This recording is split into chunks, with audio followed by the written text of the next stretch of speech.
Welcome to Pathmonk Presents, the place where business owners and marketers share their insights on digital growth. In every episode, we discuss real strategies, why they worked, and also why they didn't. Get insights from real experience and save yourself a whole lot of time and money. Let's get to it right now. Before we get started with today's episode, let's have a quick look what Pathmonk is all about. If you're winning leads, demos, or sales through your website, then Pathmonk might be interesting for you. Pathmonk is an extension to your website. It watches each visitor as they're moving through your page.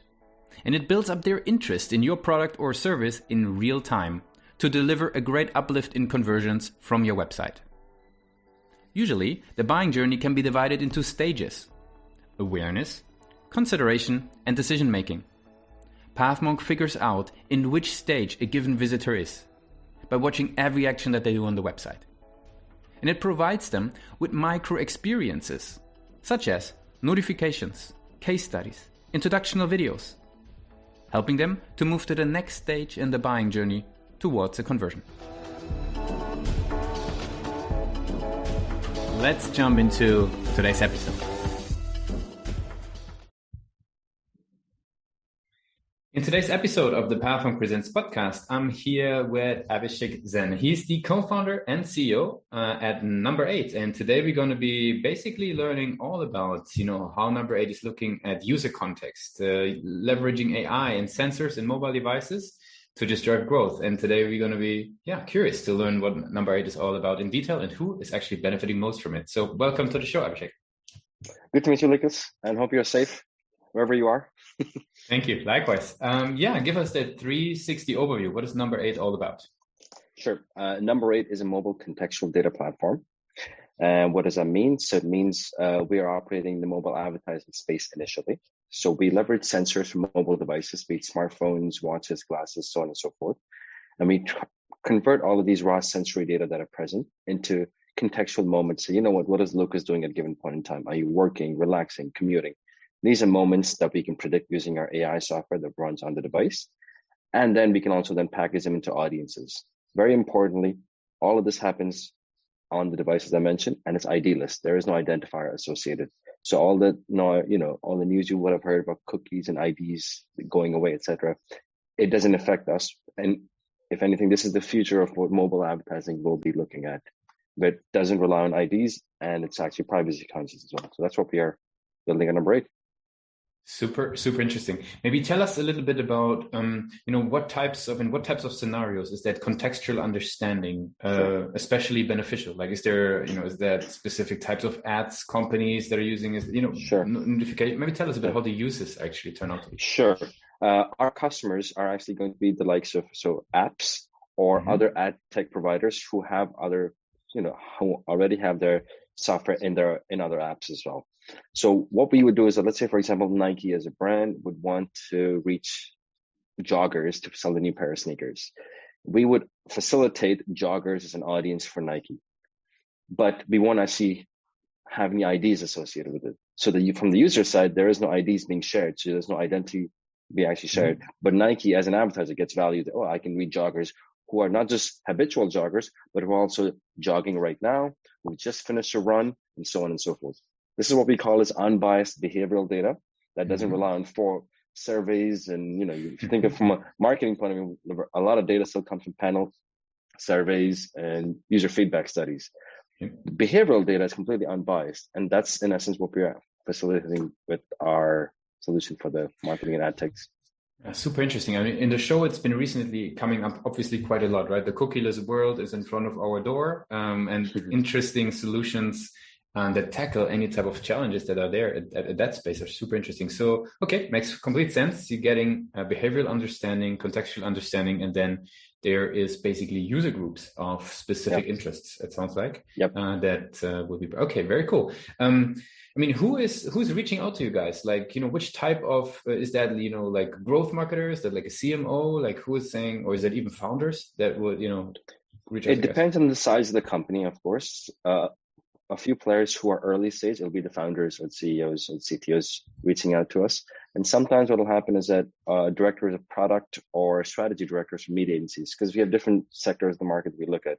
Either it's apps, or it's going to be ad tech providers or media agencies. For media agencies, it's primarily going to be strategy directors who attend a lot of online webinars, events, conferences. For ad tech, people will be directors of product and or heads of monetization. And from publisher side, it's going to be new product development or product areas. So that's 3 or 4 different personas of people who usually reach out to us. And how do they learn about NumberEight? Like, what's sort of the main acquisition channels that you guys have been successful with, and also the ones that you're sort of excited moving forward? Got it. Yeah, that's a very good point. We had a study on traction channels, which one actually makes sense. So the ones we're actively focusing on, given that it's a B2B solution. So we look at sponsoring conferences. That's very important for us because whether we sponsor talks, panels, etc., we invite other guests as well. That's one. Mm-hmm. The other one we're looking at very heavily is community engagement. So we engage in the ad tech community or in the broader advertising and marketing community. And thirdly, we're looking to get into content marketing. It's still early days because our website's going through a revamp right now. So in the next month and a half, you'll see a brand new flashy website coming up. So we're quite excited for the launch. Yep.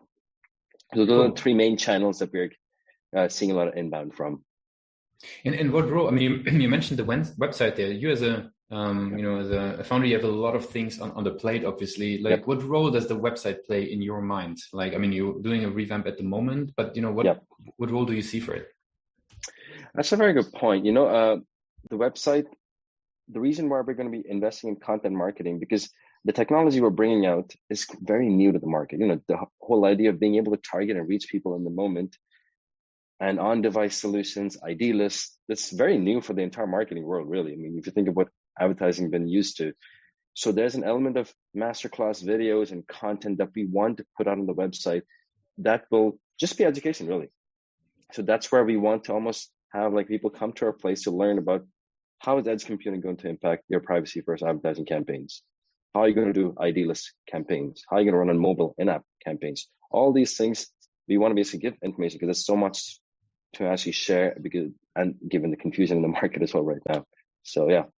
That makes sense. No, I could clearly see, for example, that's interesting. It's been a theme a little bit on the show where when there's something very innovative, the challenge tends to be sometimes, for example, you mentioned the ID list, right? Like for many people that immediately kicks off the question, then what else are you guys doing, right? Like absolutely. It's interesting. We were speaking at a conference, I was speaking at a conference from IAB Canada a few days back, and we had people from agencies or strategy directors reaching out that exact same question saying, what does this ID listing mean exactly? I don't know what it means. So we're having meetings with them next week to say, all right, this is what ID listing really means. This is how it's being used in practice today. So yeah. Makes sense. Super interesting. Okay, cool. Nice. I'm curious. I mean, what do you personally think? I mean, you mentioned the cookieless future yourself. Like, what do you think should marketers be doing at the very moment to be just ready? I mean, for many, especially, we speak to a lot of lead gen marketers here. For many, it's still kind of far ahead, even though we're talking about next year. What do you think about that? What should they do? So I'll just caveat that by saying we're in the in-app space. So cookies is 100%. Not really. For in-app, it's already happened.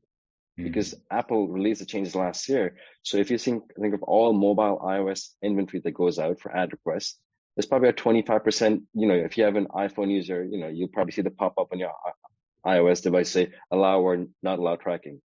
But 75% of all ad requests don't contain IDs today. So there's going to be a big drop in the market where all of a sudden advertisers will be like, oh shoot, I can't target people anymore. And what's happened for customer acquisition campaigns, social campaigns have shot up the roof in terms of pricing. Facebook campaigns have gone up. Twitter campaigns have gone up. Snapchat's gone up. Why? Because it's a supply demand thing. If you have limited supply of ID traffic, the demand for it goes up, so price goes up. Yeah. So ID list is you have first party data, ID lists, you'll see 2020 to 2020, they'll be like the word in the street, along with contextual. You're probably hearing a lot of contextual targeting on the market right now. So yeah. Very cool. Very nice. Appreciate that. Okay, so let's switch gears a little bit and get to know you a little bit better, because obviously you've been part of a very innovative and interesting company. I'm curious, there's a lot of content out there that you could consume, and while also you wear a lot of hats, obviously, where do you read? Like, what is the places that you still spend time, reading and educating, given the limited time that's probably available? Yeah, one of the things I really do is I don't use any social media. And unfortunately, LinkedIn is the only form of social media that I use. But I'm just looking at companies to see where is the industry sort of headed, at least in the marketing and ad tech space, and where is our edge really happening, and almost trying to see, always guessing ahead. So one of the things that, like one of the very early decisions that we've made was to do all of our processing on device. That saves a ton of data, regulations, liabilities that you can have, because all of a sudden you don't have to send any personal data to the cloud. The burden that you're overcoming from a customer and partner point of view is massive. And that's where you'll see. So that's a significant portion of time is, I have a whiteboard sitting right next to me. It's just a dump of my brain right now. It's just words. So there's a lot of time that goes into just thinking and then reading up on industry reports, and also the product to see, what kind of things will resonate in the market today. So those are 3 or 4 things. Very good. I have some rapid fire questions for you to wrap it up All for right, the interview. let's You go ready for this? Yeah. Yep. Very good. What's the last book you read or the last podcast you listened to? Last book I read. Jeez. I have to look at my Audible. Jeez. It's not really rapid fire anymore, is it? Hold on. It would be Shoe Dog by Phil Knight. What's one single thing your company is focused on the most at the moment? Right now, it's production deployment. If there would be no... Yeah. Go ahead. With the customers that we've gone live with. So that's the main focus right now. If there would be no boundaries in tech, so everything is possible, what's the one thing you would fix for your role today? Ooh, somehow magically give me 25 hours in a day. What's the last thing that kept you awake at night about the company? Production issues. And if we go back all the way to University of Waterloo, just going all the way back, now you're doing your first steps into your career, right? You've been in engineering, you've been obviously founding and in the founding world. What's the one advice you would give yourself for your journey? I think keep exploring, because I was born in India, raised in Canada, worked in the States, then I studied again in the Netherlands, then I came to the UK. So I've just been a mini explorer of sorts. So keep exploring. And that's been very helpful for me. Just building up social networks throughout. So yeah, I would definitely suggest anyone coming to university to take that chance and not just stay in the city where you are, just from a point of security and comfort. So yeah. Very cool. Abhishek, really appreciate you took the time with us today to be a guest on the show. I want to give you the very last word. If somebody forgets all that we discussed about NumberEight, what's the one thing that they should remember? For any mobile marketers out there, if you're doing in-app targeting and you just want to learn what is idealist, how is this going to impact their business, how is this ecosystem going to look like, and how it's going to be evolving the next 18 to 24 months, feel free to reach out to me by email. My email is abhishek@numbereight.ai. I would love to have a chat. Thanks a lot. Cool. Thanks so much, Lucas.